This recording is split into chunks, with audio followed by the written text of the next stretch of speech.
Welcome to Peter and Ruffy's Football Show. We're live on PLZ Soccer's YouTube channel. I'm Peter Martin. Hugh McDonald and Tam McManus are with me. Hopefully you can join the football family by hitting the subscribe button. If you hit the bell as well, you'll get all the notifications of our unique video content, and of course competitions are plenty. Lots of things you can win over the weeks. You can talk about your favourite team, post some messages, retain a bit of decency when you're doing it, and of course we'll give you no shortage of opinion, a wee bit of banter as well.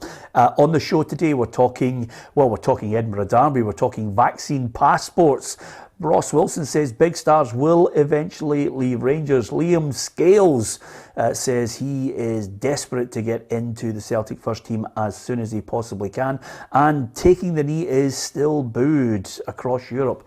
Of course, we'll talk about England against Poland, and quite a few people, including Poland's Lewandowski, criticised for showing his support for this stance against racism. So, it's still dogs football and many other parts of society, but we will discuss it.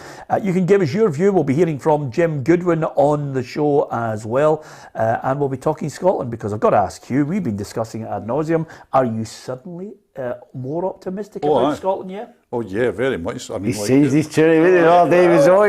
One week completely changed it. Yeah. See what really... How does a 60-odd-year-old man who's got all that experience, right? Get it so wrong? Well, no, because sometimes as I go on, when I was younger, I actually thought, you have an opinion, you stick with it, you don't go backtracking, you don't apologise. But as life goes on, you chop and you change, and then sometimes you get more experience, you say, well, I've got the opinion, I've looked at the overview, I'm sticking with it. But now we seem to be more and more knee-jerk. Well, my thing is, I always say that hold your opinions, but see when the evidence changes, change your opinion. Don't be dogged and say, I'm right. And the evidence changed over the weekend. My view of Austria was my view was always constant, as you know, on the show, that Denmark would walk away with this group. Yes. Right? And funnily enough, at the weekend, they nearly had their first tick-up in the Faroes. But anyway, and I thought that Austria would finish second. It was based on this evidence. One, they're a Bundesliga team, by and large, so they're filled with good players. And B, their performance against Italy in the Euros was hugely impressive. A bit of luck either way, and they could have knocked the best team at the Euros out of it. So I said, this team's going to be too strong. Over the weekend, actually, I watched them against Israel, and it didn't change too much, because I actually watched the game, and it was a freak game, Peter. Yeah? Yeah, absolutely freak. It was like, they just every goal was a disaster area, and you say, they're not going to throw in another performance like that. But now you look at it, and it's in Scotland's hands. They have got the result. Every campaign, you need a signature result. And if you win away in Austria, that's a signature result, because in the head-to-head, you're obviously ahead. You're now looking at beating Israel.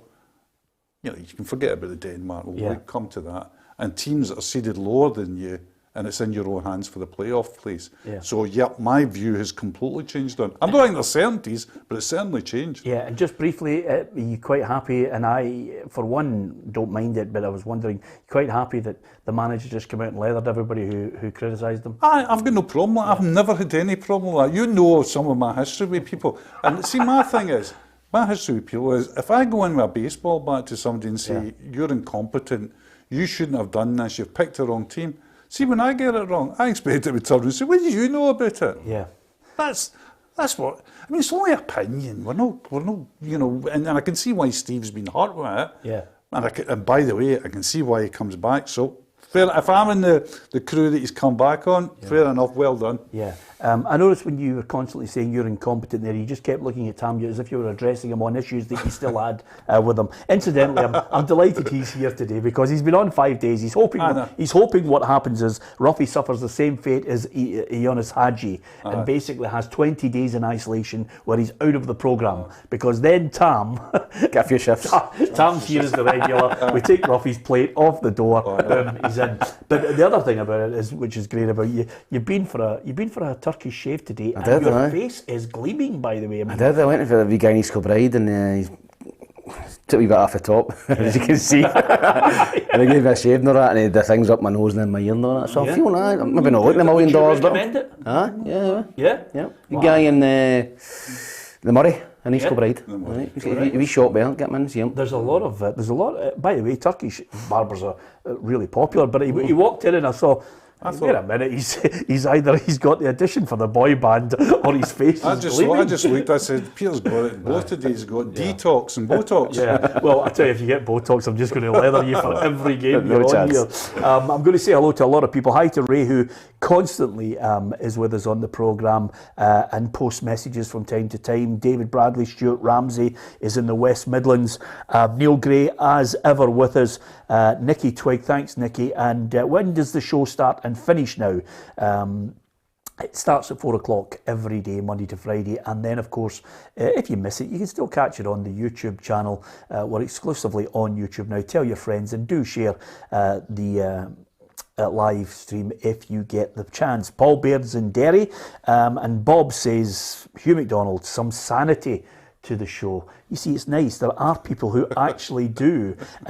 First good comment anyone's ever had. Oh, do you want me to tell you something? Usually what happens... Certainly the first good comment I've had. No, because what happens is there's usually at the start, the nice people are on saying, it's great to see Shug back. Tam's face is really shiny. And then, of course, then once we start hitting the opinions, they go, Shug's a complete and utter moron. Hi from Jim Chapel, says Bob White.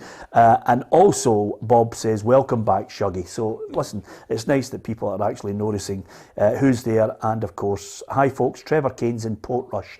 Trevor, great to have you on. Have you been? Portrush is magnificent. They've got the open golf back again. again. Yep. Oh, yeah. Good place to visit. Great place to visit. And see when the Open's on, what they had, I know it's a football show, but they got the Open in Northern Ireland for I don't know if it was the first time, but certainly the first time in many, many years.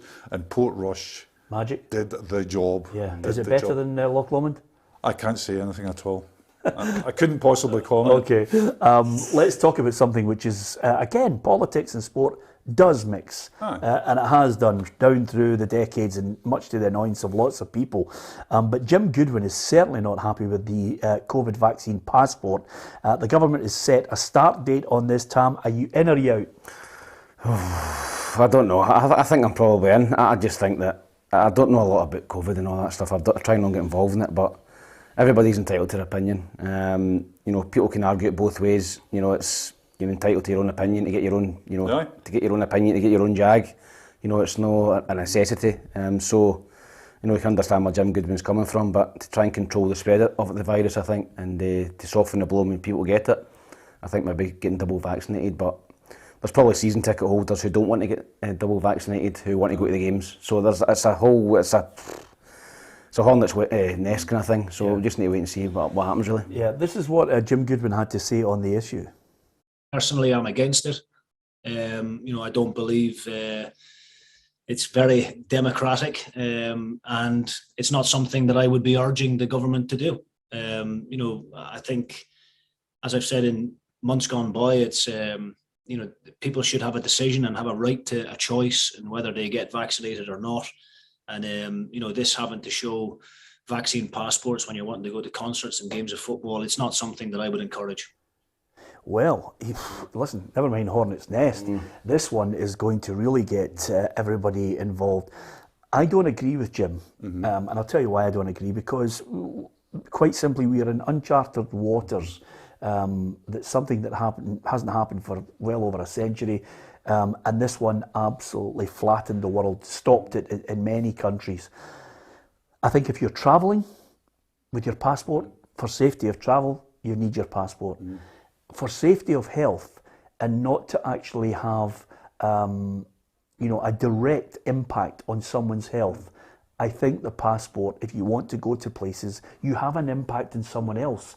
So I think that's why I'm saying I've got no problem with the vaccine passport. I know people might not like it, but we're all entitled to our opinion on it. I've got no problem with going to stadia up above 4,000 in capacity. I know how a lot of my mates have got nightclubs who have suffered greatly, and venues and people who work in the industry and concerts all suffered. If it mobilises people to get it done and get other people safe, I'm all for it. Yeah, I'm too. Is it non-democratic? I don't think. Well, you know, if you see democracy is based on votes, the anti-vaxxers and the non taking the vaccine would be in the minority. I think it's obvious that the vast majority want it. I think there is a problem. Yeah. You know, is there a problem forcing them to get it? Yeah, I think there is. Yeah. And nobody had to force me to get it, you know, because I just think it's the right thing to do. And I think I'm worried we're straying out with the football parameters that we always talk about in the show, but unfortunately, this one impacts football. Well, it's all.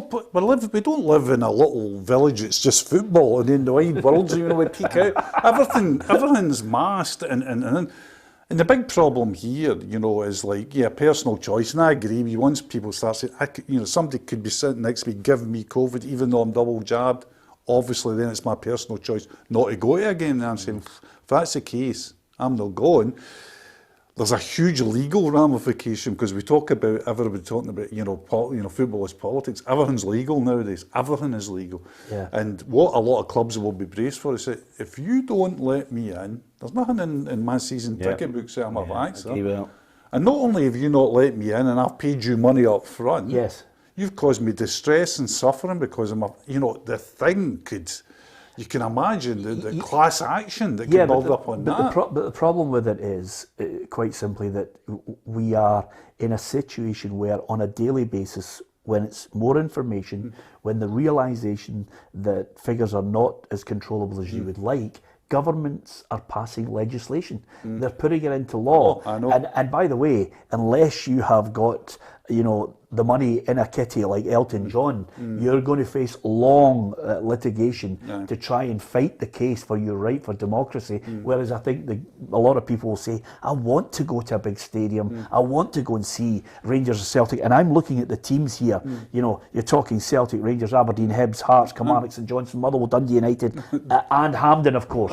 So if you want to go there, this is what's going to happen is you're going to have that QR code.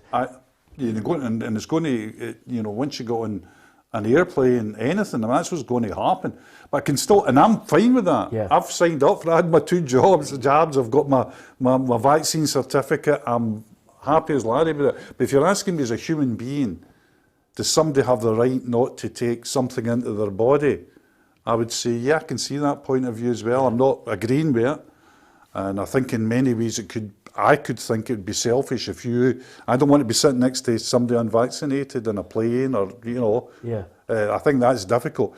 But it's such I think there's no easy answer to this one. And I think the straightest, bluntest answer is COVID passport or you're not getting in. But watch the legal stuff when that happens. Yeah, listen, it's a difficult one, and lots of people on here, and just too many to comment on the one thing. And I'm going to get your thoughts on this, and off the back of it, Tam, if you pick up off what Hugh has to say on this, the immediate impact is who's paying for it, who's organising it at the grounds. Because I know for a fact, for example, for this weekend, Manchester United, if you get a ticket for it, you can go in with your QR code. Now, who's stopping you at the door? You can get into Celtic Park on a QR code, on your season ticket swipe. Who stops you and checks? Yep. It's a massive operation, surely. Well, we saw before that all these easy answers. Does anybody ever remember face recognition at football grounds? And that was binned very quickly when people said this doesn't work. You've already seen it, in limited sense in football matches that when the flow of fans into the ground is impeded even in a slight way, it's absolute chaos. If you're talking about people getting their COVID passport out, blah, blah, blah, blah, yep. I think the government, I think what's inarguable is the government dumped this on the SPFL. If you've got Neil Doncaster, who, shall we say, measures his words very carefully, and he came out, we did not know anything about this. We did, and this you can't just decide 1 week and then 2 weeks later, 4 weeks later. This needs a lot of infrastructure as well. But it's a hugely difficult one. Yeah, it is. And by the way, you can tell sometimes by the people and their comments on it. They feel passionate about it. I think the financial situation here is going to be difficult, Tam, to implement it and police it on a regular basis. Yes, you're going to have to have people at every turnstile, or else you're going to have to go and fit these electronic things and do it electronically, and you're correct. Who's paying for it? Yeah. The clubs are not going to pay for it. It's going to be the government that's going to pay for that at every ground, and you get lower league games. in different places. So I don't understand it. It's something that's going to take time, as you said. It's something you can't rush through in a couple of weeks, and it seems to be that the Scottish Government are trying to rush this through. And that's why there's a lot of consternation with people, so we just need to wait and see. I'll finish on a couple of things which sometimes I like. I love the banter sometimes when you're reading messages that have come in. And Bob White says, Peter, we've just had the third jab here in Abu Dhabi. And we don't really have a choice. We have a vaccine app we have to show to enter gyms and other things. So other countries, have obviously got stricter rules on this. And I do like the one from Graham Hay, who says, let's just cut to the chase and all get microchipped. But some of us are ahead of you. No, but to be fair, what people don't realise, I know and I'm not knocking people who suddenly think, the jab's got a microchip in it, right? Each to their own. But to be fair, everybody's a walking microchip anyway. You are monitored when you're on your phone. My phone can tell me how fast my car's going. I can watch my wife coming home from the school run. So, you'd never believe how closely you are microchipped anyway. Well, I once talked to a person who was retired from the special branch, and I said to him, all these stories about your phone overhearing, what you're saying and all that, and he just looked me straight in the eye. And I thought, well, maybe there's no just stories about it. Maybe, he wasn't, he just looked at me as if to say I was daft, not thinking that of course it's got a recording device and of course it can transmit. Yeah, hold on, I feel as if we should rename this show The Twilight Zone. The X-Files. I was just waiting on the music coming in as you looked me straight in the eye. I'll be Scully. Yeah, absolutely. I'll be Mulder and you can be the dead body. Anyway. I thought you were being Che Guevara the day. Anyway, look at you. I know, honestly. Hey, thanks, mate. Are you happy with that, Tom? No. I'm not happy with it. I'm not happy with it, no. I'm well happy with it. I thought I'll get that for heading down to Old Trafford. Anyway, apart from anything else. Roses. Yeah, exactly. I just can't get out of the 90s or the 80s. Listen, that's everybody's had their say on it. We'll move on. Barry McKay, he's now set for a wee kind of a role in the derby. He might be a sub. When he comes on, he's going to get pelters, isn't he? Yeah, he is. Listen, I think he'll be a good signing for Hearts. I'd like to see him at Hibs, but I think the bottom line is I think he's went for the pennies and pence. I think he's went for the money, and fair play to him. It's a short career, but I think that Hearts have obviously offered him a 2-year deal. I don't know what Hibs would have been speaking to him about. I think he's got to come up and play. I think he'll be suited to Hearts like to play with two wingers. To be fair to Robbie Nielsen, he signed a lot of wingers, so I think he'll be a good signing for them. A baptism of fire possibly on Sunday if he comes off the bench. It's written in the stars for him to come on and score the winner or whatever for Hearts, but I think it'll be a good signing. But I don't think Hibs will be overly disappointed that he hasn't went to them. Yeah, I can remember sitting in the press box and I could just see the angle that he hit the strike against Celtic. It was a peach. If you're ever going to look back on a goal, even one in your life, Tam's hit one at Ibrox on the volley. Do you know, from your point of view, in a game of that magnitude, that when it leaves your boot, this is going? Yeah, it does. In terms of my one at Ibrox, that is, I could probably hit 100 of them and one of them would end up the top corner. Yeah. The reason for it, I hit that was just before that I had set up the goal for Ian Murray, and I was feeling a bit lively, a bit confident about myself, and I don't know even why I hit that. That was just, I must have been into another zone, and as soon as I left my foot, it was in. I turned away, so I didn't even look to see it hitting the net. And similar to Barry McKay's against Celtic, as soon as he's cut inside and hit that, as soon as he's hit it, it's going in the top corner. Yeah. It's a belter of a goal, isn't it? It's fantastic, but that's why you go to football matches to watch that. It's a funny 2 points about that. The first point being that nowadays, very top clubs, you get hauled off for even trying it. They don't want you to shoot from outside the box. Yeah. Pep, there's to say, the chance of scoring from outside the box. It's quite irritating, isn't it? Because that's what you want. Kane's goal last night it was just all about boom, instinct. And the second point about that day was that I had, talking about my predictions in Private Fraser about Scotland. That was the day I said, Scott Brown's done.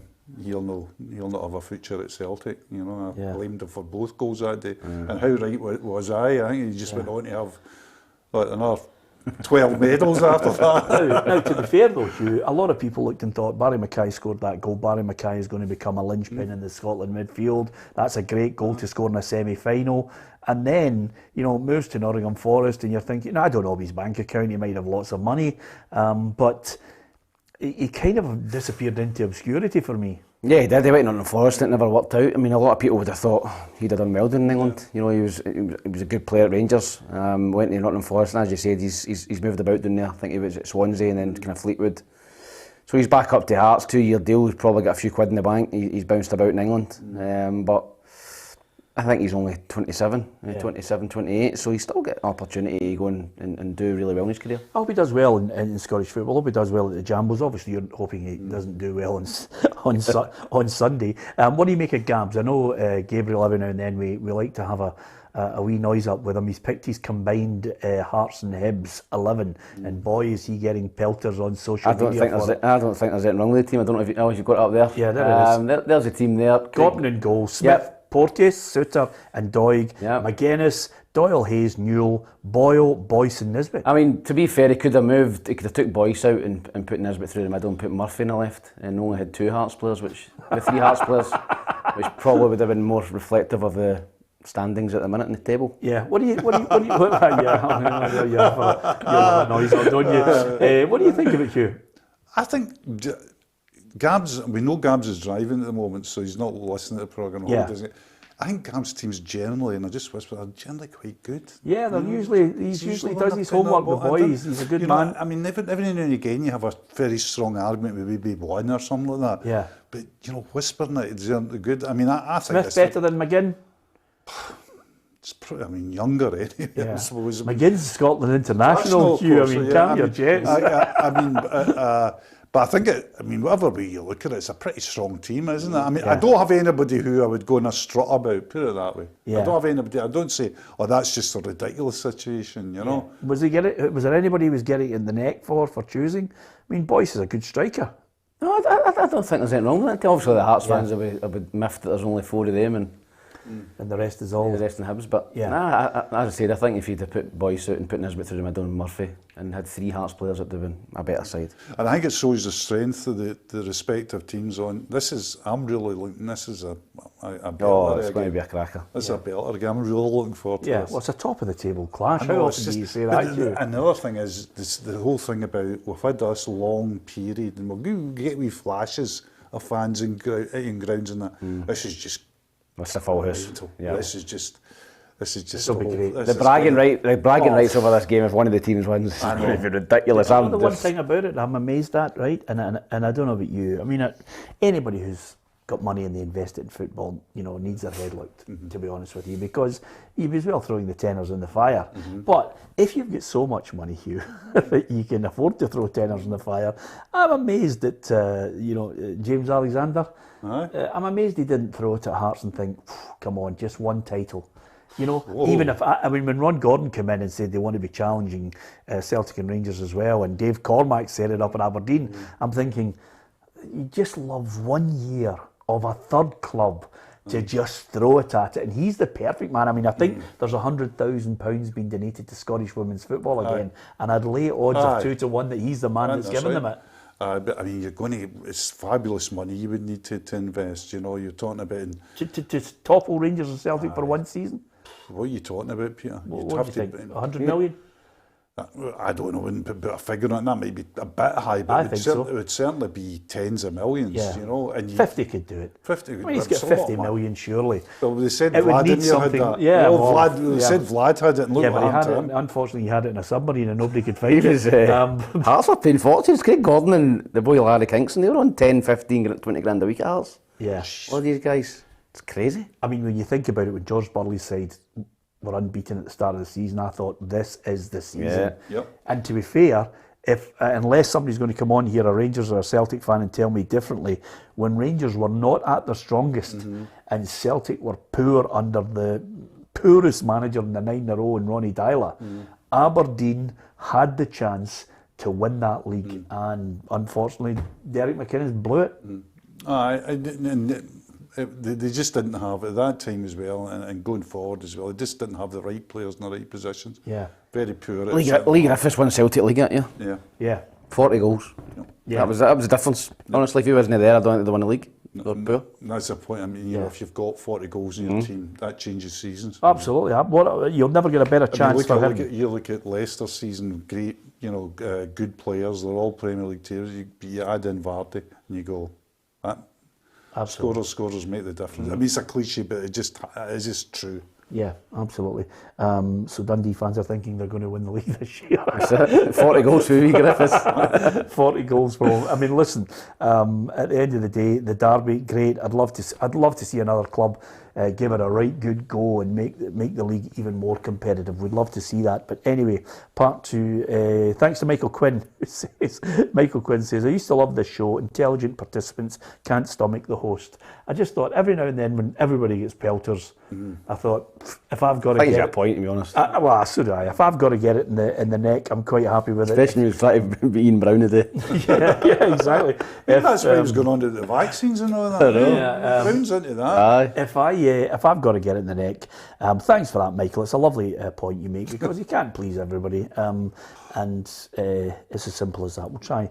And Tam wants to be the host as well. Tam wants to be the host as well because that's more shifts for him. Talking of players that are desperately hoping to get into the first team, Celtic unveiled Liam Scales for the first time, talking to the press. He can play centre back, left midfield. Apparently, he's got a 4-year deal from Shamrock Rovers, and he just cannot wait to be named in that starting 11. I suppose I'm just gonna focus on working as hard as I can in training and try my best to break into the team. Obviously, as a player, you want to get in as soon as you want. But if the manager thinks that I need time to kind of get up to speed, that's fair enough as well. But I suppose I'm eager, I'm young, and I think I'll always be like that. I've always been like that, where I want to just get thrown in at the deep end and see how I fare. Well, he's 23. So he's not a young pup coming in. He's been watched for quite a considerable amount of time. So he's not one for the future in my mind. No, he's coming in to play. He's coming to play as part of the first team squad. I actually spoke to Stephen Kenny about him. As you know, I speak to Stephen quite a lot, and Stephen had him under the 21s, and Stephen thought he was a right good player. Yeah. You know, thought he'd be a gem for Celtic for, I think it was 500 or 600 grand. He said it could be a right good bit of business. Likes to come out with the ball, not the tallest, I don't think. Likes to come out with the ball and play. You know, good footballer. So I think he could be a decent player. Done really well with Shamrock Rovers. I know a few people over there still in that league, and all the reports that I got back were he's a really good player. So I think he might surprise a few and maybe force his way in. Yeah, he's confident enough. He reckons he can take that step up. In the last year or so, when I was performing at Shamrock Rovers, obviously we won the league last year. We're top of the league this year. I was playing every week, doing well. It was in the back of my mind that I could take a step to the next level, and it was about waiting until the time was right and until the right move came up. And then I suppose once this came about, it was a no-brainer. Well, the good thing for Liam Scales is this manager looks at everybody in training, and if you're good enough, you're young enough, you're good enough, you're in. And he's got another attribute as well. He can play left back. I think all of us thought that one of Celtic's pieces of business in at the transfer window would be another left back. Is this the one? Is that where I know that all the reports from Ireland coming out, he's a central defender, but he can play left wing back, and that's a good option for him as well. The more the merrier. And at 23 times, right, he's coming here to play. And I like people that say, I'm coming here to play. What do you expect to say? I'm just coming here to pick up the wage. I've always been a Celtic supporter. It'd be nice to wander about here during the week. No. That goes back to, every player that you ever want to talk about. They've had to make the step up and have the belief in themselves to make the step up. So good on the laddie. Yeah, absolutely. Celtic against Ross County, of course. Rangers will be back in action. Everybody was wondering whether there was going to be players going out. We certainly thought there was going to be a top drawer player going out. Ross Wilson says they had big offers. They clearly turned down the one for Nathan Patterson, but he expects at some point Rangers will sell their big players because that's where the club is going in his mind now. They've finally got players that are attracting interest. Yeah, they have to sell players at some point. You know, it's like any club. You know, you can't hold on to all your best players. You know, even the biggest clubs in the world can't hold on to them. So there's going to come a point where Rangers are going to have to sell some of them, but I think they're going to try and sell them from a real position of strength. And, you know, if they can strengthen the squad and have players coming up underneath the guys that they're going to sell, and they've got a really, really strong squad, they obviously know that there's a huge pot of gold at the end of the rainbow this season if they win the league. And they'll get that automatic Champions League money. So I think Rangers will look to try and keep their best players up. But I think in January, you know, there could possibly be one, depending on where Rangers are sitting in the league. You know, if they're well clear in the league, they could afford to maybe sell a couple and they know that money's coming. But if it's tight, then they could hold on to them, I think, to the summer. Yeah, this is what Ross Wilson had to say on the issue, because there was a fair few players that were interesting. Some clubs, if anyone leaves Rangers, it has to be for something exciting or a new challenge, as there are few who match this club in terms of its size. Selling players is normal, but we don't have that big a track record at the moment. We rejected some big offers for players in each of my summer windows here, but the time will come when players do have to leave. Just echoing what we're all talking about there, and it is a unique situation that Rangers and Celtic can attract players for the special nights that I think, you know, you'd struggle to replicate. You know, when Christopher Ayer said to me about Brent, you know, he was talking about Brentford in the press and saying, you know, he's coming here, he's going for a bigger challenge and everything like that. He'll never sample, unless he gets a bigger movie, he'll never sample some of the nights that he's had at Celtic Park. No, but I mean, Ross has got to say that. But I mean, there's a reason why Odsonne Edwards at Crystal Palace and you know, and Christopher Ayers at Brentford, and it's not about playing in the Champions League. Yeah. And being lauded. Well, no, we know by it's the money. Yeah. And also there is the challenge though that as they talk about. I mean, I think everybody's going on about Slaughter and Ayer saying, "Oh, he's going for the challenge and he's playing for Brentford." Well, he's playing against Premier League players, and he'll have to learn, and he's going to be playing against, you know, better players, and obviously wants to challenge himself there. But I mean, the fact of the matter is that the EPL in particular, but the top 5 leagues, everybody in Scotland would go to the EPL. There's no player that would say, do you know what, I don't fancy that. You know, it's the biggest league in the world. It's the greatest. You can talk about quality and then, lads, and that's a subjective argument for people to get in. But in sheer terms of money and exposure, it's the biggest league in the world. Yeah, are you surprised McGregor hasn't gone?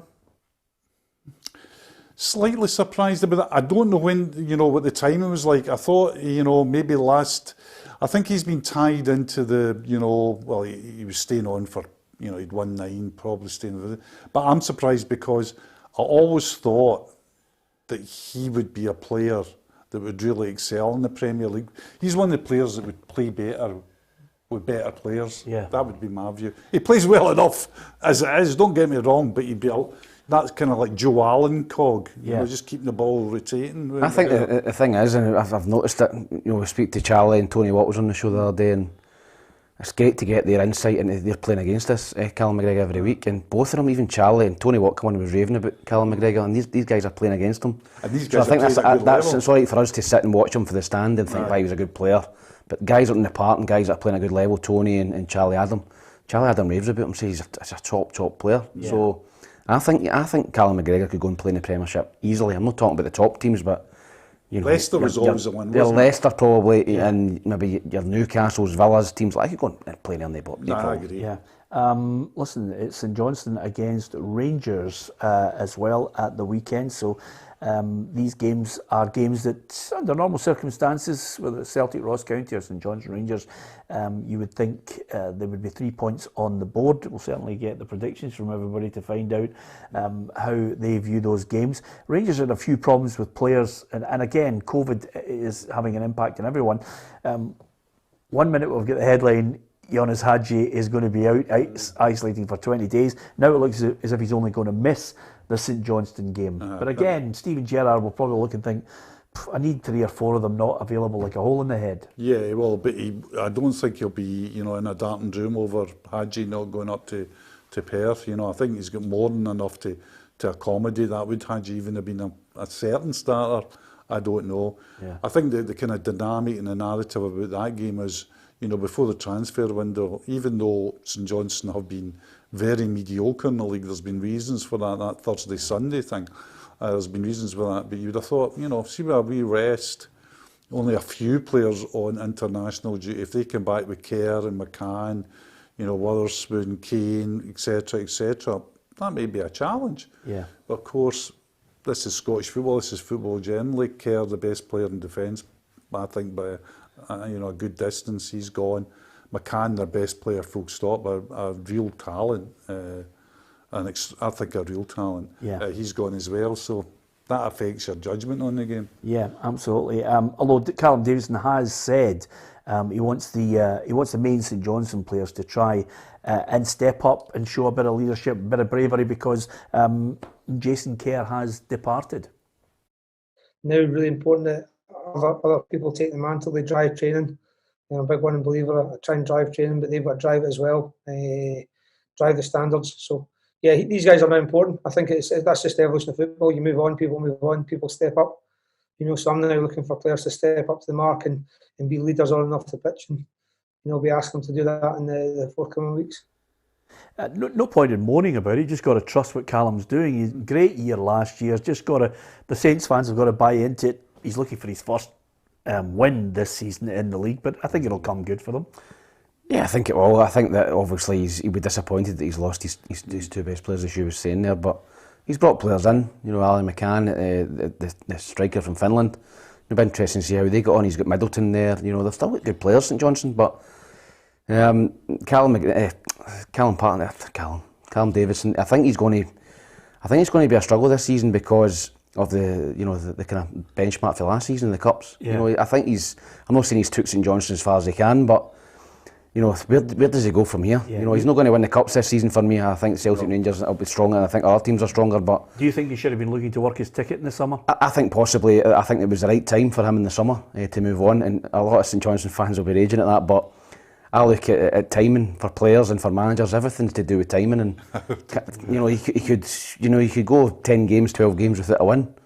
Yeah. He could possibly do that. Rangers is a tough game at the weekend, and all of a sudden people are going, his stocks just kind of nosedived a wee bit, and not off the back of him, but just off the back of losing two of his best players. So I think timing's everything in football, and maybe Callum Davidson's timing was the summer there. Yeah, it's all open to debate on that. We're going to talk about some of the other SPFL fixtures over the weekend too. But I just want to mention something which I think is going to be exciting. I'm really looking forward to it as well. Rangers, there's going to be a film about the Cup Winners' Cup triumph in 1972. The studio who's producing it's the same crew who did the Leeds United documentary. And of course, for any guys under a certain age, Rangers played in the Nou Camp, defeated Moscow Dynamo by 3-2. And I have to say, because of obviously my long association with the likes of Derek Johnson and Sandy Jardine, we talk about this game non-stop and the calibre of teams that Rangers knocked out on the way. And one of the teams which I think deserves, Sporting Lisbon is a good team, but Bayern Munich, now the team that Rangers beat in the semi-final, I have to say, well, it was the 1974, the World Cup winners were near enough all in that Bayern Munich side. Well, you just have to get off the top of your head. I can remember these days, of course, very vividly. Yeah.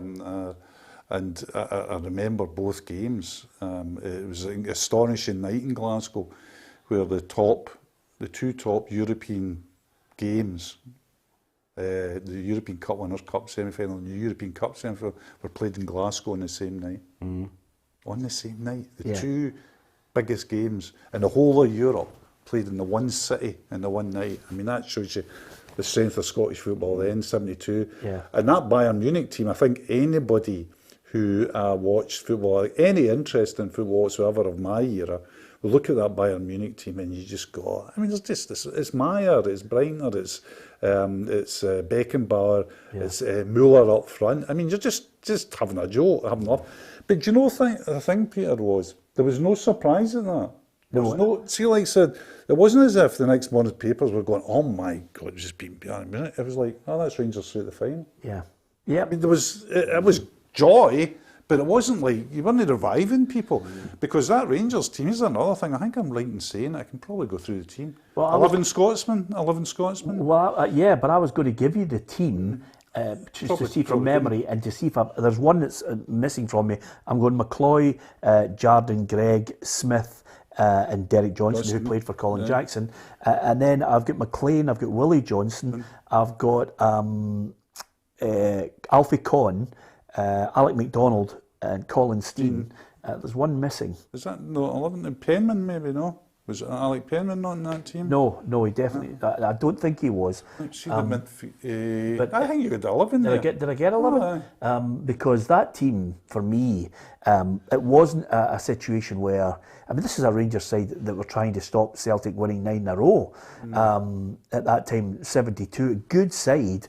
And as you say, it was the norm. I think our fortunes in Scottish football can be pegged back to 1975 when they started going into the Premier League. Well, I mean, just look at Tam does the Hibs TV, and I always say that the greatest team I ever saw that didn't win a league was the Hibs team of the 1970s, early 1970s, where you had Brownlee, Blackley, Cropley. You had Edwards, Stanton, Alec Gordon, Arthur Duncan at one point as well, Jimmy O'Rourke. Fabulous players. Fabulous players. Was Willie Matheson not left back? Was that in 17? It could be Matheson. It might be Matheson. Greg, I think I've given you 10. Right, get somebody to look it up. And I'm going to look it up while you I'll just on about it. But that Hibs team, I mean, I remember going to that, and the reason that Hibs didn't win a league was they were battling a Celtic team that was getting to semi-finals of the European Cup because they'd won 9 trophies 9 in a row. Matheson. I thought it was Willie Matheson was the It's only one I missed. I did not bad. 10 out of the 11, that's all right, isn't it? And then you look at a Rangers team that are beaten by Bayern Munich. I mean, no wonder Hibs is not winning the league. But that's got the other thing about that Rangers team is that as the quality it was in. I laugh about people who look back and say, "Oh, big Derek Johnston was this." Johnston was a bloody class act as a football player. Derek was a big he could play centre half. He could play as a centre forward. He's out jumping Billy McNeil at back post when he's 16. No disrespect to Ali, by the way, but I think Ali might have struggled to actually beat the record had Derek been playing constantly at centre forward. Oh, aye. Because he could play midfield. He did tell me at one point. I nearly fell off the chair. He was saying to me, there was a period where I played at centre half as well. For a good few seasons, but he says, but I also played in midfield. And you were like, I mean, how many guys, nowadays, centre half, midfield or centre forward, and he was one of those classic centre forwards, DJ, who could hold the ball in, good touch, lay it back, brilliant, Technical. Great player. Greg as well, another guy where everybody now, with John Gregg, everybody would say, just a rattler in, technically very good, scored one of the great iconic goals, 1966 against Italy at Hampden, beautiful run up the right, clean finish. I mean, these guys, Alec MacDonald. Yeah. Also had good patter that side. There's not many of them didn't have good patter. Everybody was a character. I mean, when you think about it, there were characters, Tam, but I look at you, the Hibs team that you were in. If I had to sum up the Hibs team that you were brought up in with all those youngsters, the word would be mental, but still characters, still good fun in them, all young. The team that Derek was in, and let's not forget, by the way, one of the guys that I met and had the good fortune to be on a sports night with him he's a sub, Derek Parlane, who was another great striker as well. So there was an abundance of them. Anyway, I'm looking forward to it. I can't wait, because sadly sometimes you have players who have passed away and they won't be in the documentary, but it's good to look back. 50th? Is it 50th anniversary next year? Yeah. I mean, it'll be great to see it and good to see them all remembering the journey to it and winning the European Cup Winners' Cup. They will live long in the memory. Nobody will forget the 1972 Rangers Cup Winners' Cup winning side. And of course, listen, there's many a Rangers player has tried to emulate that feat, but haven't been able to do it. And they came close in 2008, but Zenit St Petersburg just too good for them. As far as the weekend's football, of course, St Johnstone Rangers, Celtic, Ross County, Dundee against Livingston. I mean, Charlie's not going to be there. Griffiths, we expect to play some sort of part in it. I think this is where they break their duck and get their first 3 points. I hope they do. I don't think they'll get a better opportunity. Livingston at home, no disrespect to Livingston, who are struggling this season, so I think James McKay will be setting his team up to go and win the game, whether he goes with Cummings and Griffiths. If he's bold at the start and goes the 2 up top, or maybe he brings Griffiths on, maybe 20-25 minutes, because we're speaking about with Charlie the other day, what a boost the Dundee fans will get in 20 minutes to go if it's one each, or nothing each, or just getting beat, and you've got Lee Griffiths coming off the bench. Yeah. A guy who the Dundee fans adore up there, you know, scored a lot of goals for them. And, you know, just for him, the buzz it would give everybody, I think. So I think that Dundee will win that game. Yeah, we've talked about St Mirren. Dundee United are the opposition at the weekend. Dundee United, how would you view their start to the season, Hugh? Inconsistent and unconvincing would be the, you know, they had a very good win against Rangers, for example. But in other games, performance of Pittodrie was pretty worrying, wasn't it? Yeah, I think they're looking. It's a new manager, and like all Scottish teams, more or less all Scottish teams have a new team at the beginning of the season, don't they? With players coming out and coming in, so he's definitely earned the right to, you know, for people to go in. But they've had a hard start, Dundee United. Yeah, they're difficult. I think they've played Rangers, Aberdeen, who else have they played? St Johnstone. Yeah. Right. So they've had a tough start. I'm going to ask you this question. Jim Ross has just posed it, and I know you'll get it. He's just said to us there, can you tell me the only non-Scot in that Rangers squad in 1972? The only non-Scot in the Rangers team? Yeah, he was a goalkeeper. Jerry Neath. Was Jerry Neath in that? Do you remember him? Yeah, I do remember. Yeah. The great Jerry Neath story, of course, is that his daughter was Melanie Neath, who was a great athlete for Scotland. I remember her. I didn't. Jerry Neath, yeah. Good one by Jim Ross. Well Thanks done. for that message, Jim. That was good. Motherwell against Aberdeen. Just before we talk about Motherwell Aberdeen, we had Tony Watt in. You still have one day to get a hold of that signed Tony Watt shirt. Here's Tony to tell us all about it. For your chance to win my signed shirt from Motherwell, subscribe on YouTube to PLZ Soccer and comment below what number I wear on a Saturday.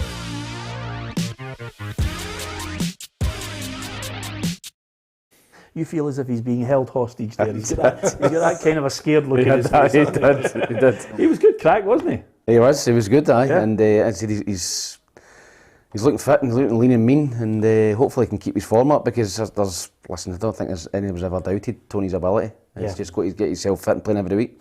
Listen, every now and then we like to talk about legends of the game, great games, great players, because everybody has somebody that's a favourite in their memory. Just a wee note here that Danny McGrain will be the guest of honour at Maryhill versus Partick Thistle Legends. I read it quickly and it said Danny McGrain will be there at it, and I thought, surely Danny's not playing there.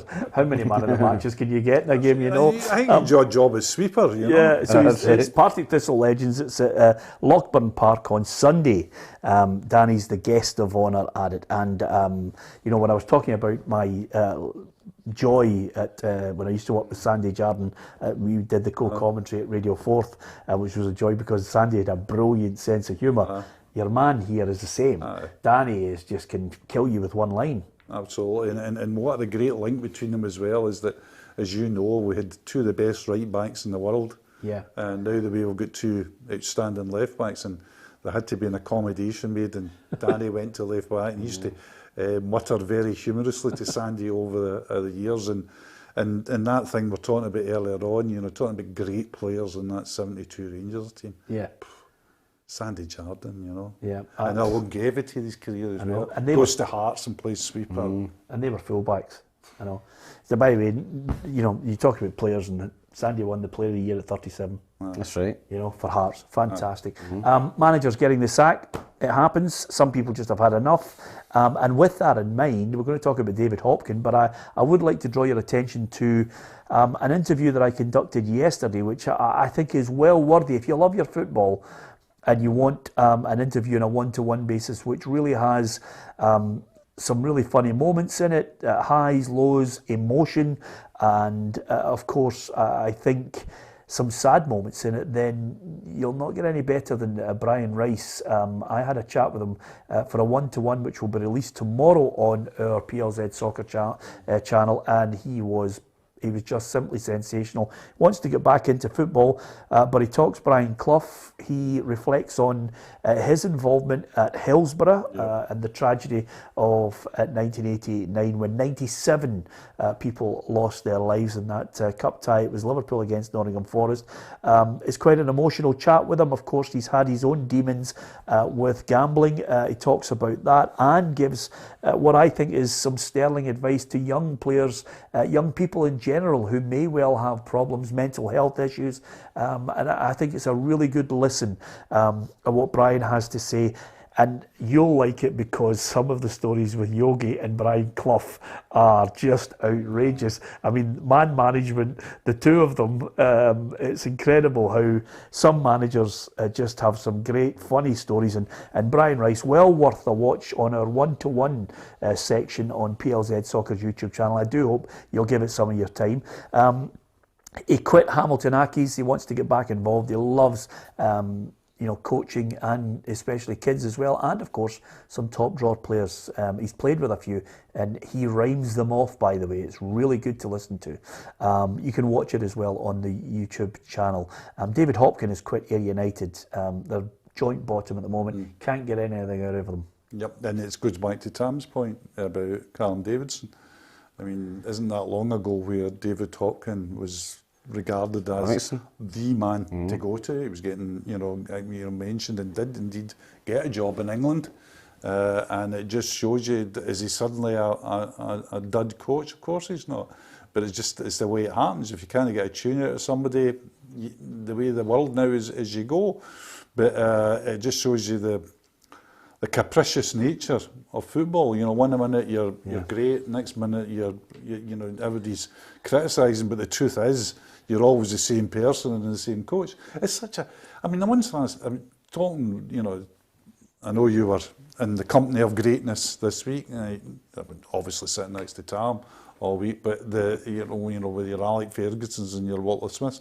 See if you talk to the really top guys at Alec Smith, say what's your sort of Alec Fergusons. If you say to him, what was the greatest thing that a manager must have? Ferguson said, it's got to be lucky.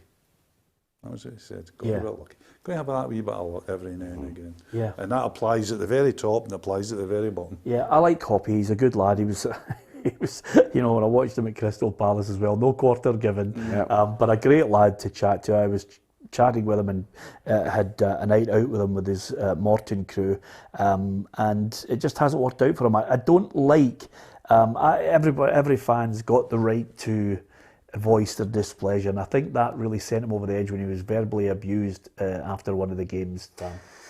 Yeah, it's different now. I think that last season when there was no fans there, I think the managers were, when they were under pressure, they weren't hearing it from the fans. Yeah. And I think that's massive. The directors weren't hearing it for the fans. Now you've got fans back in and they're shouting at the manager, they're booing, they're shouting, the directors are all sitting there, get him out. I think it's making chairman maybe a wee bit more an itchy finger. So I think he done really, really well at Livingston. It's not quite worked out for him at United, so I don't know what they'll do next. Jim Duffy is obviously one of my old gaffers. Yeah. It's interesting that he get Duff in, he's number 2, which I didn't understand. So maybe Duff will fancy that job. Maybe somebody like Big Yogi would fancy it as well. Yeah, absolutely. Maybe Big Yogi would fancy it. Good line. Yeah. I'm saving that for later. You see him on the phone phoning up. Just out of curiosity, I don't know how your finances are this week, but if you read Tam's column next week and he's got capricious in it, you know where he got that word. I'm just saying to you, by the way, sometimes plagiarism is a noble art. I always just throw them in. I always just throw these words in, usually for Ruffy, because Ruffy just starts, you hear his head boiling. The 1,000-yard stare, isn't it? Tam will have that next week's column, by the way. It's a stonewall certainty. Capricious, played for Poland, left half. Anyway, apart from anything else, just before we go, couple of quick things. Glasgow City didn't quite work out for them in the Champions League, but I'll tell you, hey, the women's game, there's a benefactor, as I mentioned at the top of the programme, £100,000 donation to the Scottish Women's Premier League. Really bad news for Glasgow City. What is lost out in 350 grand guaranteed, which is like life changing for them. Tight game, so it's bad news. Great that the 100 grand's coming in. I think women's football is is on the cusp of really breaking through. You can see the way the broadcasters are treating the English game at the moment. Yeah. Big productions, big promotion. How long here? I think 10. I think maybe 10, 15, maybe 20 years. You know, you could be looking at absolute mega superstars. But I think it might take 5 to 10 years here to even get it to a standard that I think women find acceptable. Because I know a lot of girls and women who work tirelessly in the game who are a little bit miffed that there's not as big an embrace of it. No, there's not, but there are superstars already in Scotland. Yeah. Lots of I get that. superstars. Yeah. You know, you've got Weir, Little, who's just retired. I mean, they're top notchers. I mean, Yeah. Weir's a kind of real holding presence in a very good city. Well, our own Leanne Crichton, who we had on here. What a career Leanne had as well. She's at Motherwell now, but I think the women's game here will be restrained or restricted by the same thing that restricts our men's game. I think the best players, when they've got a chance, will go in.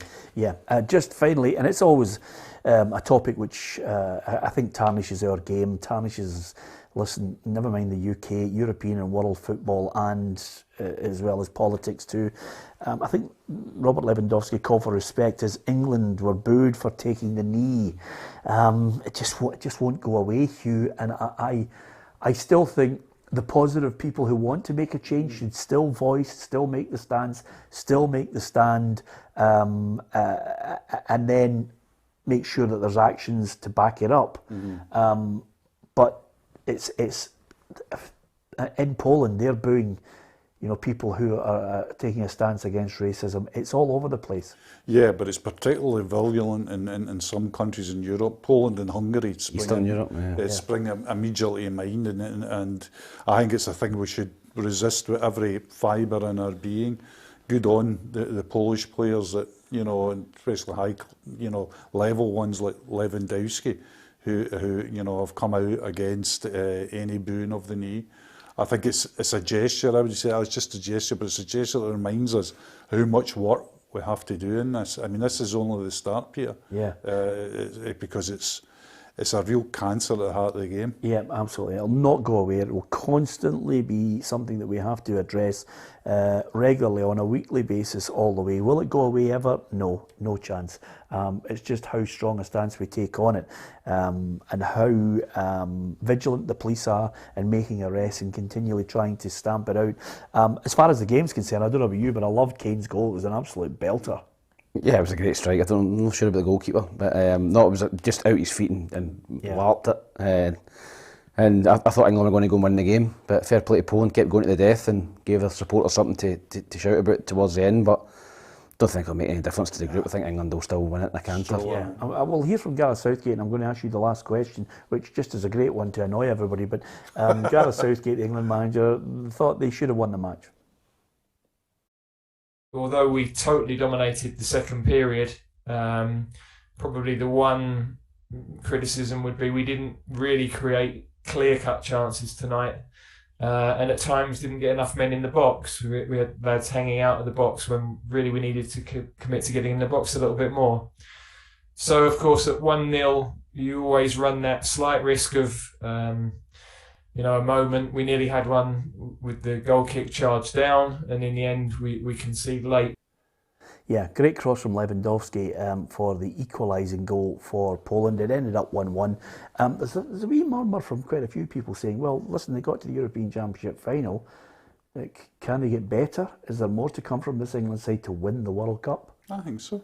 Yeah. Yeah, I mean, I'm not saying they're going to win it, but if you come up with, if you said there's no reason why, I think in certain positions at the very highest level, then you scrutinise them closely. I would say, have they got a goalkeeper really to win the World Cup? And the goalkeeper, not so much making saves, but maybe playing out from the back. His distribution is very poor. Is there maybe something that not quite right at right back? I think Walker's can be got. I know he's strong, quick. Yeah. You know, but you're only making wee kind of irritating things.